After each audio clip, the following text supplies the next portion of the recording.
Cuando hablamos de la literatura de posguerra, tenemos que tener en cuenta que es un larguísimo periodo de tiempo que abarca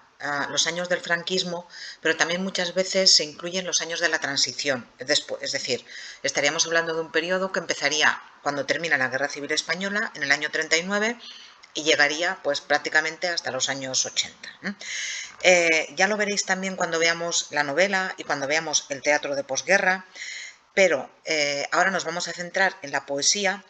y aquí tenéis un eje cronológico que además sirve de resumen para toda la teoría que viene a continuación. No os tenéis que asustar, aquí hay muchos nombres y muchas tendencias, pero solamente os tenéis que estudiar las principales, que son las que vienen a continuación, muy resumidas, muy resumidas. Este cuadro es bastante más completo que lo que yo os voy a pedir. Y aquí sí que, de este cuadro sí que me interesa que veáis que cuando hablamos de la poesía de posguerra o hablamos de la poesía de la segunda mitad del siglo XX en España, es decir, de la poesía posterior a la Guerra Civil, hay que señalar que no es lo mismo la poesía que se hace en los años 40 que la que se hace en los años 80. Y vamos a distinguir una serie de etapas, que sería la poesía que se hace en los años 40, la poesía que se escribe en los años 50, la poesía de los años 60, la poesía de los 70 y la poesía de los 80. Además de todo esto, tenéis que tener en cuenta que los autores de las generaciones anteriores, es decir, de antes de la Guerra Civil, que continúan en activo, que continúan escribiendo y que fundamentalmente están en el exilio, también van a cultivar poesía. Estamos hablando de esos poetas del exilio que viven en Estados Unidos, en Puerto Rico, en México, y que siguen publicando libros de poesía. Estoy hablando, por ejemplo, de Luis Cernuda, estoy hablando de Alberti, de Rafael Alberti, estoy hablando también de, por ejemplo, Juan Ramón Jiménez, que sería el maestro de la generación del 27, a quien además le darán el Premio Nobel de Literatura mientras está en el exilio en Puerto Rico, y de hecho morirá en Puerto Rico. ¿Qué ocurre con la poesía de los años 40? En la poesía de los años 40 existen varias tendencias, pero las dos fundamentales son las que se conocen como poesía arraigada y poesía desarraigada. La poesía arraigada sería aquella poesía que es afín al régimen franquista, que por lo tanto es la poesía de los vencedores y que como vencedores pues tienen una visión optimista de la realidad. Pensad que cuando hemos hablado de la situación que se vivía en la posguerra, yo he insistido mucho en cuál era la situación de los que perdieron la guerra, que en el caso de los escritores, los que estaban en el bando republicano o a favor de los republicanos fueron la inmensa mayoría y por tanto sufrieron unas consecuencias muy negativas, pero también los hubo que ganaron y esos vivieron una situación que no tenía nada que ver con la de los perdedores y por tanto tenían una visión optimista de la realidad. Palabras como amor, como imperio, como religión, como cruzada, como familia, como catolicismo, son palabras que van a aparecer en bastantes de los poemas de justamente estos escritores, a los que les parece que el mundo es un lugar muchísimo más ordenado y que España es un país muchísimo mejor porque han ganado los suyos. Esta poesía, que si queréis ver el nombre de algunos autores que la publican, bueno, pues la tenéis aquí, es la poesía de Luis Rosales, de Leopoldo Panero, de Luis Felipe Vivanco. No es necesario que os aprendáis estos nombres, pero repito, estos autores no tienen, no escriben una mala poesía. Al contrario, su poesía es una poesía muy clásica, es una poesía formalmente fantástica, pero es una poesía que ahora ha vivido el rebrote. Si era la que se leía durante los años 40, porque era la poesía, digamos, oficial del régimen, ahora es una poesía que, a pesar de sus valores como literatura, es una poesía que hoy no se lee y que está bastante orillada, está bastante dejada de lado, pues justamente por eso, porque representa unos valores que hoy en día, en fin, pocos intelectuales defenderían. Lo más interesante para nosotros hoy en día de la poesía de los años 40 es la poesía existencialista, centrada en la angustia humana, el dolor y el sufrimiento, que van a cultivar autores que van a estar dentro de una tendencia que se va a llamar poesía desarraigada, que sería esa poesía de temática existencialista. Y allí hay que situar dos obras básicas, que además son obras de dos autores que vienen de la generación del 27 y que se quedan en España viviendo eso que yo os he dicho que se llama el exilio interior, y que sería la poesía de Vicente Aleixandre y la poesía de Dámaso Alonso, que repito, los dos publican en el mismo año, curiosamente en el año 1944, Vicente Aleixandre, Sombra del Paraíso, y Dámaso Alonso, Hijos de la Ira, que son estos poemas en los que nos encontramos con temas, como os he dicho, la angustia por el caos del mundo deshecho y una gran desesperanza religiosa. Si leéis este poema que tenéis aquí de Dámaso Alonso, verás que Dámaso Alonso describe la ciudad de Madrid como la ciudad de más de 1 millón de cadáveres, no refiriéndose a los muertos que,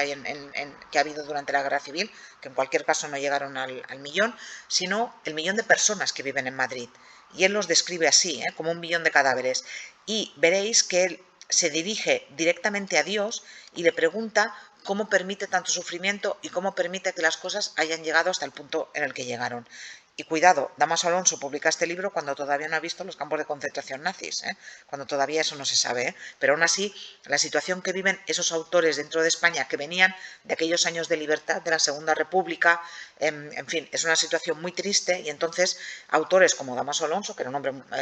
católico, sí que sienten pues esa especie de vacío interior y llevan a preguntarse eso, ¿cómo puede ser que Dios permita lo que estaba permitiendo en aquellos años? ¿Qué ocurre durante los años 50? Bueno, durante los años 50 los autores como Blas de Otero y como Gabriel Celaya, lo que van a hacer es que van a abrir el foco, ya no se van a centrar en los problemas existenciales, en mi angustia personal, sino que van a escribir un tipo de poesía que va a adquirir un tono social de denuncia de la realidad y de compromiso con su tiempo. Van a señalar las imposiciones del régimen, siempre con muchísimos problemas con la censura. Algunos de estos autores estuvieron en la cárcel, algunos en un campo de concentración, lo pasaron realmente mal. ¿Por qué? Porque denuncian las injusticias y creen que la poesía puede ser un instrumento para transformar la realidad. De hecho, Blas de Otero tiene un libro de poemas que se llama, lo he querido decir tan rápido, que se llama La poesía es un arma cargada de futuro. En ese libro, justamente, él expresa esa idea de que a través de la poesía se puede cambiar el mundo. Es una visión muy ingenua de la realidad. La poesía no sirve para cambiar el mundo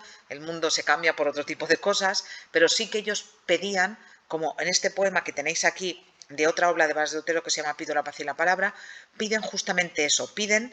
la paz y la palabra. Como se dice, en las bicicletas son para el verano, el final de la guerra no supuso la llegada de la paz, supuso la llegada de la victoria para unos que ganaron, pero los que perdieron no tuvieron paz durante décadas. Y él, en este poema, pide la paz, pide que de verdad se haga justicia con todos, y también pide la palabra, pide poder expresarse libremente. Es un tipo de poesía que, si veis, es bastante sencilla en la forma, a diferencia, por ejemplo, de la de los años 40, que es un tipo de poesía con versos más largos, versículos en realidad, y más complicada, porque pretendían los autores de los años 50 llegar a una gran mayoría de gente que no leía poesía, para ver si a través de la reflexión que implicaba la poesía, la gente se levantaba en contra del régimen. Esto ya os digo que no sucedió. Aquí tenéis una actividad de refuerzo en la que una de las integrantes de la Sin Sombrero, Josefina de la Torre, en torno al año 1955, mira hacia atrás y escribe este poema que se llama Mis amigos de entonces, en el que hace una reflexión poética sobre qué se vivió antes de la Guerra Civil. Yo os invito a que lo leáis y, si queréis, a que hagáis esta actividad de refuerzo. Pero es un poema, justamente es un poema de añoranza, que es uno de los grandes temas de los autores que estaban en el exilio, sobre todo en el exilio exterior, pero algunos como Josefina de la Torre también en el exilio interior, que hacen la comparación entre aquellos años que ellos vivieron de libertad, y más para las mujeres, y lo que supuso después el franquismo, de ruptura con toda aquella esperanza que supuso la Segunda República. Respecto a los años 60, aquí tenéis que tener cuidado, porque la poesía de la década de los 60 es la que cultivan los integrantes de la generación de los 50. ¿Por qué este lío? Bueno, pues porque estos poetas en los años 60 es cuando escriben sus mejores obras, pero se incorporan a la literatura en los años 50. Vamos a encontrarnos con que se va a cultivar un tipo de poesía que va a ser una poesía que va a tener una mayor elaboración, va a tener un mayor tono intimista. Los poetas ya no van a hacer solamente una reflexión social, sino que van a hacer una reflexión íntima, muchas veces con un lenguaje coloquial y muchas veces con un tono reflexivo e irónico. Dentro de los temas más destacados de este tipo de poesía, de la que cultivan los autores de los años 60, vamos a encontrarnos con el paso del tiempo, el amor, la amistad, la poesía y la cotidianidad. Por eso se llama la poesía muchas veces de la experiencia. Los poetas de la década de los 60, es decir, los poetas de la llamada generación de los 50, se van a dividir en dos grupos. Vamos a encontrar el grupo de Madrid, con poetas como Ángel González, y después también el grupo de Barcelona, con poetas como Jaime Gil de Viedma y José Agustín Goytisolo. Ambos, tanto Jaime Gil de Viedma como José Agustín Goytisolo, fueron poetas muy populares, y su popularidad ha llegado prácticamente hasta nuestros días porque sus poemas se siguen musicando. Aquí tenéis, por ejemplo, uno de mis poemas favoritos. Jaime Gil de Viedma fue un grandísimo poeta, además fue uno de los primeros autores españoles, de los primeros intelectuales españoles que reconoció abiertamente que tenía SIDA, y de hecho murió de SIDA relativamente joven, y tiene este poema que tenéis aquí recitado por un autor bastante conocido y que después tenéis aquí musicado en unas versiones que Loquillo tiene de algunos textos de poetas de la posguerra española, y entre ellos este en el que Jaime Gil de Viedma reflexiona sobre lo que es la vida. Y veréis, si leéis el poema y si escucháis la versión de Loquillo, que en realidad lo que está diciendo Jaime Gil de Viedma es que cuando uno es joven, pues parece que se va a comer el mundo, y que cuando uno es mayor se da cuenta de que el mundo se lo ha comido, y que en realidad el único argumento de la vida es envejecer y morir. Veréis que son poemas los de la generación de los 50 que escriben en los 60, como os he dicho. Son poemas relativamente fáciles de entender y son poemas con los que es fácil sentirse identificado. Lo mismo ocurre, por ejemplo, con este poema que tenéis aquí de José Agustín Goytisolo, que es un poema en el que él se dirige a su hija, y es una carta de amor de un padre a una hija. Y en este poema, para su hija Julia, José Agustín Goytisolo anima a su hija a vivir, a no quedarse al margen, a tener experiencias, a amar, a equivocarse, a ayudar también a los demás. Es un poema de solidaridad, de esperanza también con el futuro, y en el que a José Agustín Goytisolo le dice a su hija que tiene que ser social, que tiene que ser solidaria con el mundo. De este poema, que ya os digo que es un poema magnífico, tenéis diferentes versiones. Aquí tenéis una versión, la más antigua, de Paco Ibáñez. Aquí tenéis una versión un poco más heavy de Los Suaves, y aquí tenéis una última versión de Rosalía, que es una versión magnífica de este poema. Veréis que hay alguna adaptación, hay alguna estrofa que cambia de lugar, pero pues para adecuarlo a la música, pero básicamente son versiones maravillosas de este poema. Y repito, esta última de Rosalía pues demuestra que es un poema que hoy en día sigue vigente, y en su versión musicada pues sigue teniendo repercusión. ¿Qué ocurre con la poesía en la década de los 70? Bueno, pues que los poetas en la década de los 70, la tendencia fundamental va a ser la que se va a llamar la de los novísimos. ¿Por qué? Bueno, pues porque se publicó una antología que se titulaba justamente 9 novísimos poetas españoles, y va a ser una poesía bastante cultural, va a ser una poesía bastante cultural en el sentido de una poesía bastante elaborada, bastante difícil de entender, y que de alguna manera va a ser una poesía pues para poetas, es decir, para gente que está muy iniciada en la poesía. ¿Qué ocurre en los años 80 y de los años 80 hasta la actualidad? Bueno, va a haber una gran variedad de tendencias. Va a continuar esta tendencia de poesía bastante elaborada, pero los autores que más éxito van a tener van a ser los autores de lo que se va a llamar la poesía de la experiencia, también otra vez, que va a ser poesía poco elitista, a diferencia de los años 70, que va a situar la poesía en el momento actual, muchas veces con referencias a la cultura pop, al mundo de los cómics, yo que sé, a los superhéroes, y que a menudo recurre a la lengua coloquial. Y aquí tenéis una serie de poemas, dos de uno de los autores actuales que más me gusta a mí, que es Luis García Montero, que ya veréis que son poemillas muy sencillos, en este caso son poemitas muy cortos, y este poema de aquí, de Luis Alberto de Cuenca, que también es otro de estos autores bastante fácil de entender, que es El desayuno, que yo os invito a leer, porque veréis que es una declaración de amor, de aquello que le gusta a él de su amada, de aquello que no le gusta de su amada, y bueno, luego tiene un final, que es un final que yo creo que os va a provocar una sonrisa. Hoy en día sí que, bueno, en fin, repito, hay diferentes tendencias de la poesía. Yo simplemente os he señalado estas que tenéis aquí,